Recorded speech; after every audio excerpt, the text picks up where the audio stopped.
Hello, मैं हूं doctor Rajesh. I treat patient. और पेशेंट को देखते समय मुझे ये एक्सपीरियंस हुआ, लोग बहुत ज़्यादा तनाव में जी रहे हैं। लोग के लाइफ में बहुत ज़्यादा स्ट्रेस है और इस स्ट्रेस के चक्कर में वो अपने अंदर बहुत सारी नॉन कम्युनिकेबल डिजीज़ जैसे शुगर, हाइपरटेंशन पालते जा रहे हैं। लोग अपने मेंटल हेल्थ की तरफ ज़रा भी ध्यान नहीं दे रहे हैं। इसीलिए मैंने सोचा उनके लिए कुछ वीडियो बनाया जाए। तो इसलिए मैं ये अपना चैनल लेके आया हूँ, ऑल इन माइंड। इसमें हम डिस्कस करेंगे कि स्ट्रेस के क्या क्या कारण हैं, सोशल कॉजेज़ क्या क्या हैं स्ट्रेस के इस दुनिया में, और हम उसको कैसे दूर कर सकते हैं, वो भी विदाउट मेडिकेशंस। तो चलिए हम जानने की कोशिश करते हैं कि हम इतना तनाव में क्यों हैं। आपको क्या पता है, डब्ल्यूएचओ ने बोला है कि आउट ऑफ 4 इंडियंस, हर एक Indian can die with non communicable diseases. So हमें उनको बचाना है, तो हम तनाव को दूर रखना पड़ेगा। अगर हम डायबिटीज़, शुगर जैसी बीमारियों को दूर रखना चाहते हैं, तो हम जानते हैं कि हम तनाव में क्यों हैं।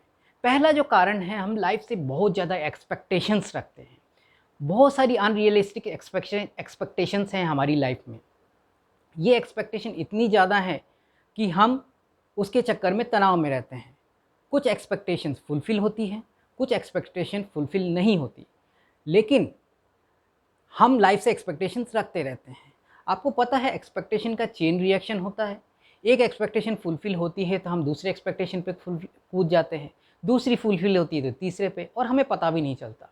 आज कोई जो 10,000 रुपये कमा रहा है वो एक्सपेक्टेशन रखता है मैं कैसे 50,000 कमाऊँ। जो 50,000 कमा रहा है वो एक्सपेक्टेशन रखता है कि कैसे मैं 1,00,000 कमाऊँ। तो एक्सपेक्टेशन क्रमशः बढ़ती जाती हैं।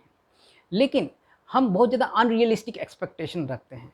हर किसी का हर कोई एक्सपेक्टेशन फुलफ़िल नहीं होता, क्योंकि अगर हर कोई एक्सपेक्टेशन फुलफ़िल होता तो हर कोई टाटा बिरला होता, हर कोई सचिन तेंदुलकर होता, हर कोई ऊपर पहुंचने की सोचता है। लेकिन जैसे हम कॉम्पिटिटिव एग्ज़ाम देने जाते हैं, हर कॉम्पिटिटिव एग्ज़ाम में लिमिटेड सीट्स होती हैं।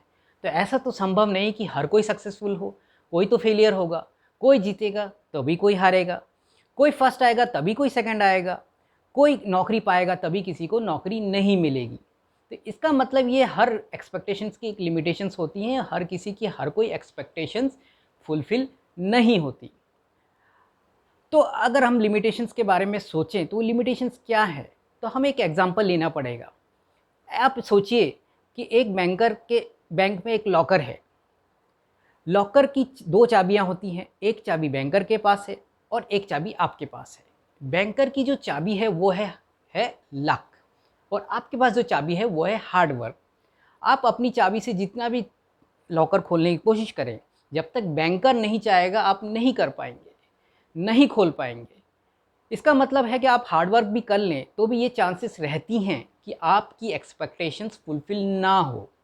तो उस केस में हम लोग क्या करते हैं, हम दुखी हो जाते हैं। हम दुख में जीते रहते हैं, स्ट्रेस पालते रहते हैं कि मैंने तो पूरी कोशिश की थी लेकिन मेरा वो एक्सपेक्टेशन फुलफ़िल नहीं हुआ। लेकिन अगर हम अलग माइंड से सोचें कि हम अगर वहाँ पे अपनी ज़िंदगी को रोक देते हैं तो हम आगे नहीं बढ़ पाएंगे। हम स्ट्रेस में पालते रहते हैं, हम स्ट्रेस बढ़ाते रहते हैं। इसीलिए क्या करें, हमें क्या करना चाहिए, हमें नई पॉसिबिलिटीज़ तलाशनी चाहिए। हमें नया लॉकर तलाशना पड़ेगा। ऐसा भी संभव है कि दूसरा जो लॉकर है उसकी चाबी खोलने के लिए हमें कम हार्ड वर्क करना पड़े। हमारे पास केवल एक ही ऑप्शन है ऐसा तो नहीं है। नई पॉसिबिलिटीज़ के बारे में हम आपसे दूसरे वीडियो में बात करेंगे।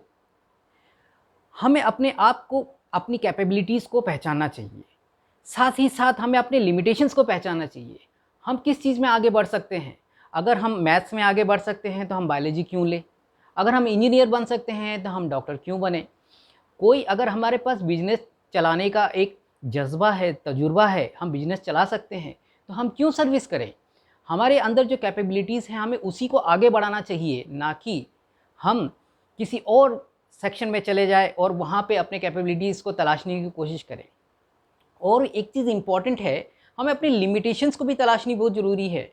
हम कहाँ पे रुकें, हम कहाँ पे नहीं कर पा रहे हैं, हमारे अंदर क्या चीज़ है जो हमें नहीं करने दे रही है, हमें उसे तलाशना बहुत ज़रूरी है। क्योंकि हम लिमिटेशन तलाशेंगे तभी हम आगे बढ़ पाएंगे। हर किसी की लिमिटेशंस होती हैं, हर कोई चीज़ हर कोई नहीं कर पाता। अगर हर कोई हर कुछ कर पाता तो हर कोई टाटा बिरला अंबानी होता। इसीलिए हमें अपने लिमिटेशंस को तलाशना बहुत ज़रूरी है। अब हमारी कोई एक्सपेक्टेशन थी जिसे हम फेल हो गए, तो उस फेल एक्सपेक्टेशन से हमें शिक्षा लेना चाहिए, कहाँ कमी रह गई। हमने तो हार्ड वर्क की, पर कमी कहाँ रह गई, उस शिक्षा को लेके हमें आगे बढ़ना चाहिए और नेक्स्ट एक्सपेक्टेशन में उस कमी को दूर करना चाहिए। लेकिन हम क्या करते हैं, उस फेल एक्सपेक्टेशन के बारे में सोचते रहते हैं, सोचते रहते हैं, सोचते रहते हैं और अपने अंदर स्ट्रेस पालते रहते हैं। अगर मैं आपको एक एग्जांपल दूँ, तो कोई सिविल सर्विसेज की तैयारी कर रहा है, उसने बहुत हार्ड वर्क किया।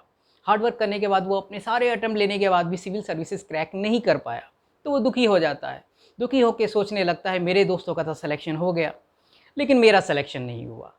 तो वो धीरे धीरे धीरे अपने अंदर स्ट्रेस पालता रहता है, स्ट्रेस को बढ़ाता रहता है और वो स्ट्रेस के चक्कर में non communicable diseases like diabetes, hypertension, depression बढ़ते रहते हैं। अब वो सिविल सर्विसेज एग्ज़ाम क्रैक नहीं कर पाया तो कि उसको अपना लाइफ स्टॉप कर देना चाहिए? जी नहीं, उसे आगे बढ़ जाना चाहिए, उसे नई पॉसिबिलिटीज़ तलाशनी चाहिए, उसको नई जगह इन्वेस्ट करना चाहिए, नई जगह देखनी चाहिए कहाँ-कहाँ से वो सक्सेस पा सकता है।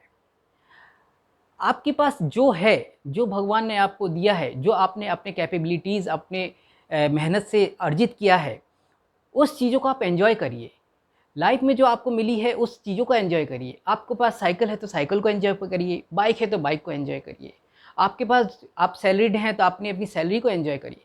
आप अपने प्रेज़ेंट लाइफ़ को एन्जॉय करिए, क्योंकि ऐसे भी संभव है कि आपके किसी दोस्त के पास उतनी भी सैलरी नहीं है कि वो ये सारी चीज़ खरीद सकता है। ऐसे भी लोग हैं जिनके पास बहुत कुछ होते हुए भी बहुत कुछ नहीं है। आप ये जो प्रेज़ेंट पीरियड है that is golden period of the life. आप बाद में सोचेंगे कि हमने बहुत सारा समय बिना कुछ सोचे समझे तनाव में काट दिया। ये तनाव एज़ सच दुनिया में मौजूद नहीं है। ये तनाव हमारे अंदर है। ये तनाव हम खुद पालते हैं, पोसते हैं, बड़ा करते हैं, अपने अंदर पैदा करते हैं। अगर हम इंडिपेंडेंटली सोचें तो ये तनाव का कोई रीज़न है ही नहीं। ये हम जो जो लाइफ जी रहे हैं उसका गोल्डन पीरियड है, उसे एन्जॉय करें, उसे खुशी से अपनाएं, सब चीज़ को लेके आगे बढ़े तो हमें समझ में आएगा कि हम फालतू लाइफ को तनाव के साथ जी रहे थे, बिना बात के हम तनाव में जी रहे थे, हम तनाव को बढ़ा रहे थे। इसीलिए लाइफ को एन्जॉय करिए, तनाव से दूर रहने की कोशिश करिए और अनरियलिस्टिक एक्सपेक्टेशंस मत रखिए लाइफ से। आप याद रखिए, peaceful non wealthy life is much much much better than non peaceful wealthy life. इसलिए stay happy, stay cheerful and stress से दूर रहिए। स्ट्रेस के और एक कारण और उसकी समाधान लेके मैं अपने नेक्स्ट वीडियो पे आऊँगा। अगर आपको मेरे इस किसी वीडियो में कुछ भी मीनिंगफुल लगे तो इसे सब्सक्राइब करें, बेल आइकन को प्रेस करें ताकि आपको मेरे नेक्स्ट वीडियो की जानकारी मिल सके। तब तक के लिए tata, bye bye, stay happy, stay cheerful.